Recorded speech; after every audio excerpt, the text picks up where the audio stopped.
धर्मगुरु जिम्मेदारी ले तो पर्यावरण का भी भला होगा। महाकुंभ मेला पर्यावरण के लिए एक बड़ी चुनौती बन गया है, जहां करोड़ों तीर्थयात्री जुटे हैं। गंगा और यमुना के जलस्तर में गिरावट और कचरे के प्रबंधन की समस्याएं सामने आई हैं। आध्यात्मिक नेता टिकाऊ तरीकों दुनिया का सबसे बड़े धार्मिक जमावड़ा पर्यावरण के लिए भी एक बड़ी चुनौती है। हालांकि भारत के आध्यात्मिक नेता इस पर्व को पर्यावरण के अनुकूल बनाने की कोशिश में बड़ी भूमिका निभा सकते हैं।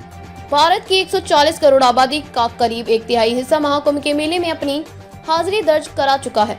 करीब 6 हफ्ते का यह धार्मिक जमावड़ा उत्तर प्रदेश के प्रयागराज शहर में लगा। राज्य सरकार के मुताबिक इसमें शामिल होने वाले लोगों की संख्या सारे अनुमानों के पार चली गई है।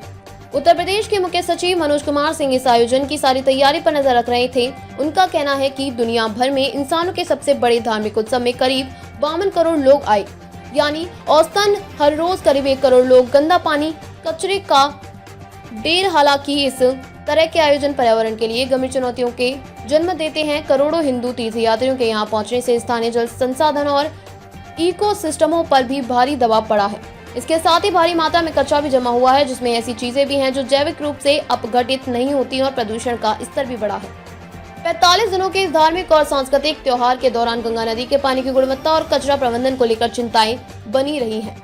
भारत के केंद्रीय प्रदूषण नियंत्रण बोर्ड ने इस महीने की शुरुआत में गंगा और यमुना नदियों के संगम के पानी में फीकल कॉलीफॉर्म के उच्च स्तर की रिपोर्ट दी थी। इसका मतलब है कि उस पानी में सीवेज की मात्रा मौजूद है। जगत गुरु कृपालु योग ट्रस्ट के आध्यात्मिक गुरु स्वामी मुकुंदानंद ने DW से कहा कि हमें प्रकृति को बचाने की जरूरत है, नहीं तो अगला कुंभ जब लगेगा तब गंगा या यमुना नहीं रहेगी।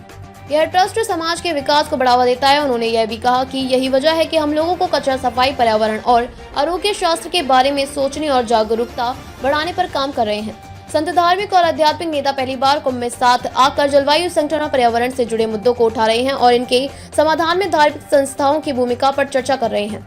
जलवायु के लिए काम करने को बढ़ावा देते धार्मिक नेता मुख्य सचिव मनोज कुमार सिंह ने ध्यान दिलाया कि आस्था से जुड़े संगठन टिकाऊ तरीकों को बढ़ावा देने की कोशिश कर रहे हैं। वे अपनी प्रमुख सिद्धांतों और पर्यावरण के प्रति अपनी जिम्मेदारियों से प्रेरित हैं। संयुक्त राष्ट्र पर्यावरण कार्यक्रम UNEP ने 2017 में the faith for earth initiative शुरू किया था।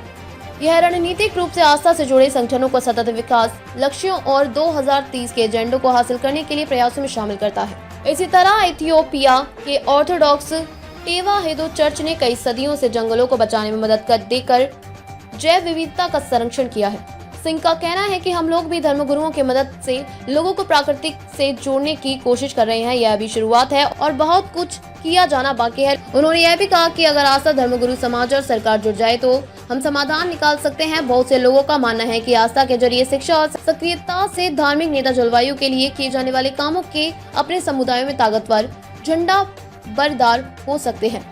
भारत का जलवायु संगठन गहराया इंसानी गतिविधियों के कारण हो रहा जलवायु परिवर्तन पहले ही भारत में चरम मौसमी घटनाओं को जन्म दे रहा है। इसमें भयानक लू, बाढ़ और दूसरी आपदाएं शामिल हैं।